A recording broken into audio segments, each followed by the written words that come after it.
Alright guys, so the question today on everybody's mind is how do I get more kills and more damage in Apex Legends? We're going to talk about that right now. So before we start this video, I do want to say if you guys are new, please consider subscribing. It would really help me out. Like the video if you enjoyed at the end, of course. And in the comment section down below, type your highest kill game so far in Apex Legends and your highest damage game. I am very curious to see what you guys have gotten so far, and hopefully these tips are going to help you. Let's get into it. Alright, so most videos on YouTube are going to give you guys 3 or 4 tips, little baby tips on how to improve your game, how to get more kills and damage, but not today, okay, boys? We're balling out. 14 tips I got for you guys.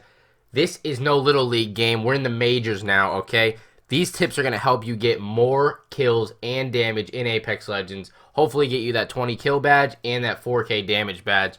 So the things we are going to be going over today are queuing in with a specific number of players, using weapons you are comfortable with, trying to find that gold shield, landing in hot locations, rotating into other hot locations, using a quick legend, using a legend that has escapability, not looting for too long, keeping track of the ship's path, playing smart overall, running to shots if you hear them, pecking damage on enemies, finishing down enemies for more damage, and last overall, we're going to be talking about how there is a little bit of luck involved. So now that we have a base overview of what we're going to be covering in today's video, let's hop right into tip number 1, which is going to be queuing in with a certain number of squad members. Okay, now obviously if you're going for straight up wins, then the best way to do this is to queue into the game with a full squad, meaning 2 other players and yourself. But today we're going to be talking about just going for kills and damage, so we are actually going to be doing quite the opposite. The reason you are going to want to queue into the game solo or with one other person is pretty simple. Your teammates won't be stealing as many of your kills this way. Let's go over some scenarios of each number of people being in your queue.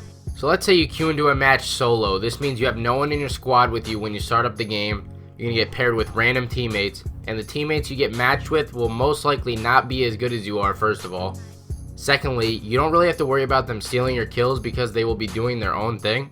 And lastly, if you are going for straight up kill and damage badges, if you are willing to have your teammates and the internet hate you, then you could honestly let them die just for this certain situation. It's cruel, I know, but it's the truth. The less damage that they can get, there is more for you. It's honestly survival of the fittest if you are going for these 2 badges, but honestly, if you're just playing the game straight up, then pick up your down teammates because the goal is to win and you don't want to ruin the game for them.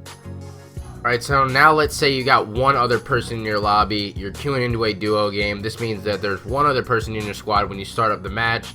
If this person is willing to help you get high kills and high damage, then they can really just be used as a meat shield, as they call it. The other person stores a ton of meds and pretty much just distracts teams as you get all the damage and kills for yourself. And lastly, queuing in with a full squad. This means you have 2 other players with you when you start up the match. The reason I would ever go for high kills and high damage with a full squad is when the other 2 people designate themselves to just taking damage for you and distracting the enemies. Otherwise, the people that you are playing with are most likely good enough to steal at least a few kills from you during the game, which will ultimately prevent you from getting that 20 kill, 4,000 damage game for the most part. So if it wasn't clear by what I said right there, I highly suggest either solo queuing or queuing with one other teammate in order to try to get high kill games. So that was a really long tip number 1. Now we are moving on to tip number 2 though, and this is using the weapons that you are comfortable with. This one's pretty obvious, but I have to cover it. Use the weapons that you do best with, okay? I suggest using weapon combinations that have short range capability along with having medium to long range potential as well. As for your short range weapon, I suggest having an SMG that has a high rate of fire or holding a shotgun that will do a lot of damage. I do want to say, if you are using a shotgun and you're carrying that around with you, try to find the hop-ups that go with each of them. Hammer point for the Mozambique, double tap for the EVA 8, and the precision choke for the Peacekeeper. This will make all of these shotguns more consistent for you. And as for your long range weapon, take something that you can actually hit your shots with. For example, don't take the Wingman if you can't hit your shots with it. Let's be real, we all know if our aim's garbage, and we're going to talk about improving that in the next video, so hit that sub button right now for that.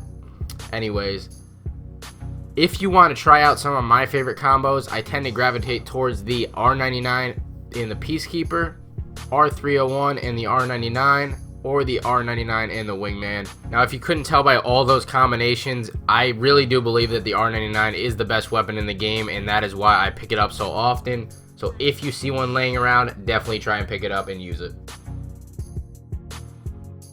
So moving on to tip number 3, and this is going to be having a gold shield. Now, if at all possible, try to find a gold shield in the games that you play. This will save you in so many fights. Being able to pop a quick heal before the enemy can down you is crucial in getting your high kill and high damage games.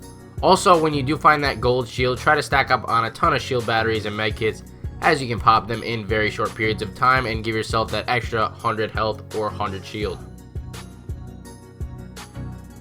Next up on the tip list is going to be landing hot, okay? Landing hot plays a huge part in high kill and high damage games because you need to come out of your landing spot with at least a few kills in the very beginning. You can't expect to get a ton of kills if you end up landing in places like Lava Fissure, the Dome, or Thermal Station, okay? The places that I have found to work the best are Capital City, Train Yard, Sorting Factory, and of course on the train. Now, if you're gonna land on the train, be wary that there is not a lot of loot for how many people land there. There's usually about freaking 5 to 10 people that land on the train, so be ready to fight, be ready to get that purple shield and just jump right off. In my opinion, that's the best way to survive on the train.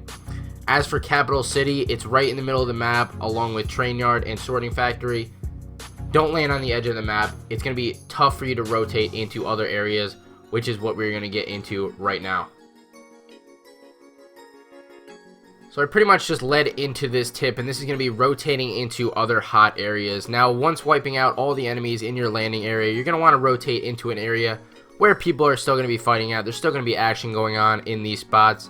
Now, this won't be consistent every single game, but if you land at these spots, it will give you the best chance at high kill, high damage games. Some popular rotations on the Season 3 map might be Capital City to Train Yard right into Capital City, and Sorting Factory to Fuel Depot over to Capital City, okay?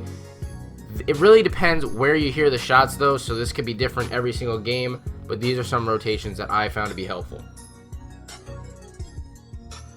Next tip I have for you guys is using a quick legend. You want to use a quick legend to get around the map faster and be able to engage in as many fights as humanly possible. Good examples of quick legends are going to be Pathfinder, because he can use his grapple to swing around like Spider-Man, of course. Octane, because he can use his stim boost to run faster. And Wraith, because she can use her portal and phase to move quicker than other characters such as Gibraltar, Caustic, and Watson, let's say. Now, another legend tip I have is picking a legend that has escapability. Now, unless your movement is top tier, then you're going to want to pick a legend with quick mobility and a definitive escape route. The main reason why Pathfinder and Wraith are considered to be two of the best characters in the game is because they can escape situations in an instant. Pathfinder, again, has his grapple, and Wraith has her phase Q to get out of situations quickly. The problem with using characters such as Caustic or Watson is that if you get caught out in the open and your movement isn't the greatest in the world, then you're screwed. So try to stick to legends with the ability to escape situations easily. So we've all been in a situation where we've been looting for about half the game when we really don't need to. This is going to ruin your chances at having high kill games. It's happened to me many times in the past where I don't need to be looting a certain area and I do it anyways just to try to find a higher tier shield. Let's say I have a blue and I'm looking for a purple for absolutely ever for no reason at all, when I could just snag it off an enemy that I eliminate later on in the game. If there is one thing that I have learned while playing Apex, it's that the best loot is always found on your enemies' bodies. Don't spend all day looting an area when you can be out there getting eliminations and grabbing their loot. Also, once you're stacked up with a gold shield and a bunch of ammo, don't spend an hour in the enemy's box looking for the best stock for your secondary weapon. Just focus on grabbing things you need like ammo and heals if necessary. Next tip is a short one, but it's going to be keeping track of the ship's path. Now, knowing where the ship has passed over and where people land is a big contributor towards getting a lot of eliminations later on in the game. Pay attention to what area the ship flies over and where most of the lobby jumps out so that you know where to rotate after eliminating all the players in your main landing location. Now we have playing smart overall, okay? Just because you're going for high kills doesn't mean that you should just run out in the open like a wild goose without a care in the world, okay? Focus on getting good positioning on opposing players and outplaying them the entire game. Don't sell out for just one kill, okay? Like I've said in other videos, always try to get high ground and make fights a 1v1 in order to give yourself the best chance of succeeding in gunfights. Now, you might think I'm contradicting myself with this point compared to the last one, but I can assure you that I'm not. When I say run to the shots that you hear, I mean head in the general direction because you know enemies are fighting in that area. Take into consideration the last tip that I mentioned and set up with good positioning in order to get the most out of the gunfight. Now, these next two tips are pretty much solely based on damage. If you're going for that 4K badge or high damage games, you're going to want to use these two tips. And number one is pecking damage on enemies from far distances. Like I said, this is purely a damage based tip in that if you want to farm damage, shoot enemies from far away, let them heal up, and then shoot them again. You can easily get about 1,000 damage on any certain team doing this method as long as you don't kill them right away. You can also just knock 2 out of the 3 of the enemies and let them get revived for easy damage farming. So the second overall damage tip is going to be, if you want that high damage number, then once you knock a player, if possible, go over and finish them off to gain an extra 100 damage onto your total. Don't mistake this for thinking that the knockdown shield counts as extra damage, because it doesn't. Only the flesh of the actual enemy counts towards your total damage, so just keep that in mind. Only shoot the body. Now, the last thing you want to hear is that there's a little bit of luck involved, but it is the truth, okay? You have to get lucky to even see 20 plus people in a certain game, rather than not get any of those kills stolen from you or have people die before you even see them. You won't get 20 kills or 4K damage your first game, so keep trying, and eventually when all the pieces align for you, just try not to choke at 19 kills like I have so many times in the past.